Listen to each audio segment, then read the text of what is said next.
The man who was human enough to sleep from exhaustion was also God enough to command a tempest to be still. This story is incredible just as a historical event, but its real power is how it speaks directly into our lives today.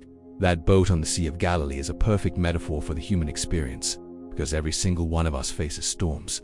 So, let's make this personal.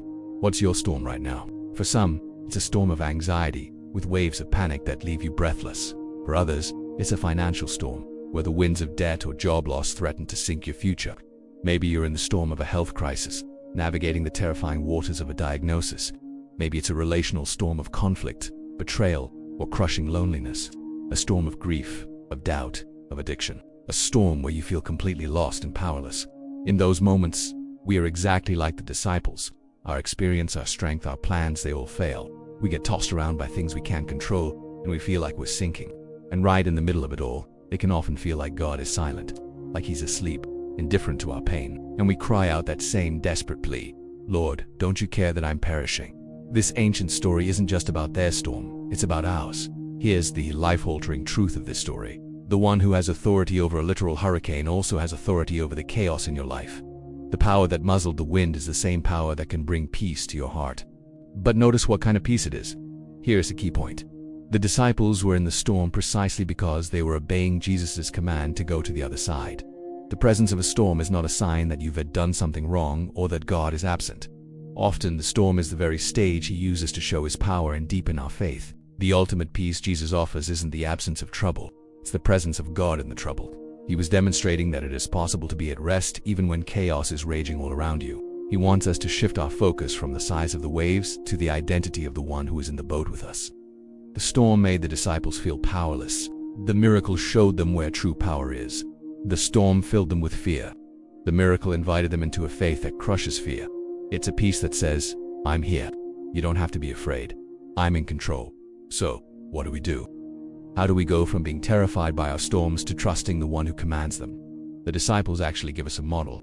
First, cry out to Him. In their panic, they did the most important thing.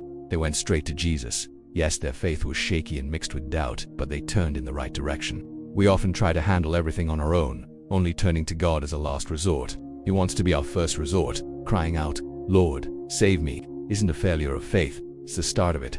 Second, refocus your perspective. Jesus' question was, "Why are you so afraid? Do you still have no faith?" He was calling them to remember the miracles they'd already seen, to remember His authority. He was calling them to look at Him, not the waves.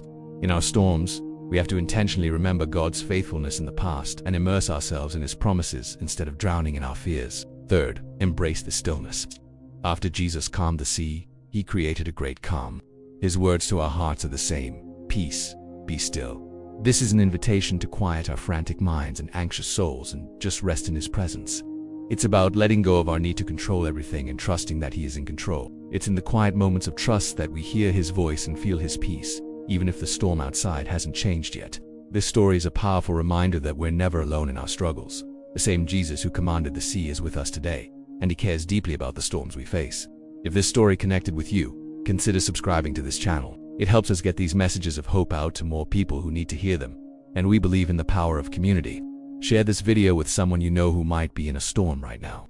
You never know how much a simple act of sharing can mean. Finally, let us know in the comments. What is one storm that Jesus has brought you through? Your story could be the very thing someone else needs to read today to keep holding on. The story of Jesus calming the storm is more than a miracle. It's a portrait of our Savior. He's the God who doesn't stay distant but gets in the boat with us. He's the man who understands our weakness. And He's the King who has absolute authority over every chaotic force in the universe. It's the wind and the waves, or the turmoil in our own hearts. The disciples asked, "Who is this?" That answer is the foundation of all our hope. He is the Son of God, the Prince of Peace, and He has promised to be with us always. Whatever storm you're facing today, know this: the one who spoke a single sentence and brought a raging tempest to a stunning halt is in the boat with you. You might feel like you're sinking. You might feel like He's silent. But don't mistake His apparent rest for indifference. He is present, He is powerful, and His voice is greater than any storm. Trust Him, call out to Him, and listen for His voice speaking over the chaos in your life, the same words He spoke so long ago. Peace, be still.